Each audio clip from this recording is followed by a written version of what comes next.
Yeah. One Oilers question for you. There's honestly nothing really pressing to even talk about with the Oilers right now. They're just playing, chugging along. Yeah, they're just winning 8 out of every 10 and continuing to cruise. But one thing I've kind of been tracking for the last few weeks here on courtesy of our friends at Bet365 is Leon Draisaitl's Hart Trophy odds. He's gone from 35-1 to 9-1 over the last 3 weeks. And AB, do we have the numbers that I had in terms of where he ranks? Like, he's first in goals, 4 goals clear of second place, tied for first in even strength goals, leads the league in game winners. All of this despite the fact he's not producing the way he does on the power play. As an outsider, is this a homer take, or should Leon Draisaitl be getting some Hart Trophy love? He's been their best player more often than Connor has. I can confidently say that. Yeah, it's just tough because for him, I think to win it, he really needs to run away with the scoring race because you have Connor there with him. You know, it's kind of similar with, you know, if you're looking at the points leaders right now, I mean, it seems like Nate McKinnon's going to do it. I mean, if it stays this way, I think he's going to win the Rocket. And I think he should get some votes if it keeps going as such, especially with Connor being out a little bit this year. But if he picks up his power play goals by any stretch and maybe just scores, you know, 10 to 15 power play goals this year, I mean, I think it's going to be hard to argue against not having him at least in the top 3. I think he's earned it right now. I think Kaprizov, you know, is one of those guys early on that is kind of garnering a lot of interest for the Hart, just because, you know, per the definition, it's you know what Hart Trophy is. It's the most valuable for your team. So, you know, you take Leon away, you still got Connor. That's the argument I always make.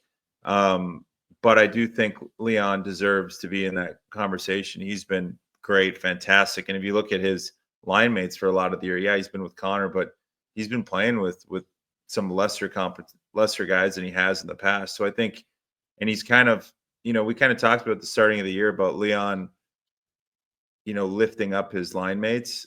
And I feel like he's kind of done that as of late. And he's been really good. And listen, if we look at this lineup sheet, like Victor Arvidsson's, I still think he's kind of working himself in.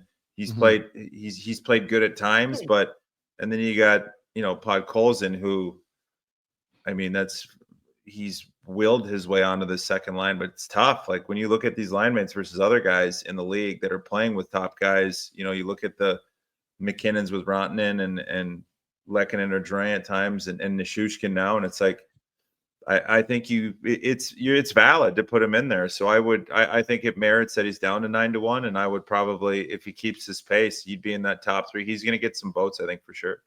What do you make of those lines though? Like Zach Hyman down there on the third line, they changed things up pretty quick after the first period against Utah the other day. But do you think it's probably okay for it to stick like this for at least a game? I would say.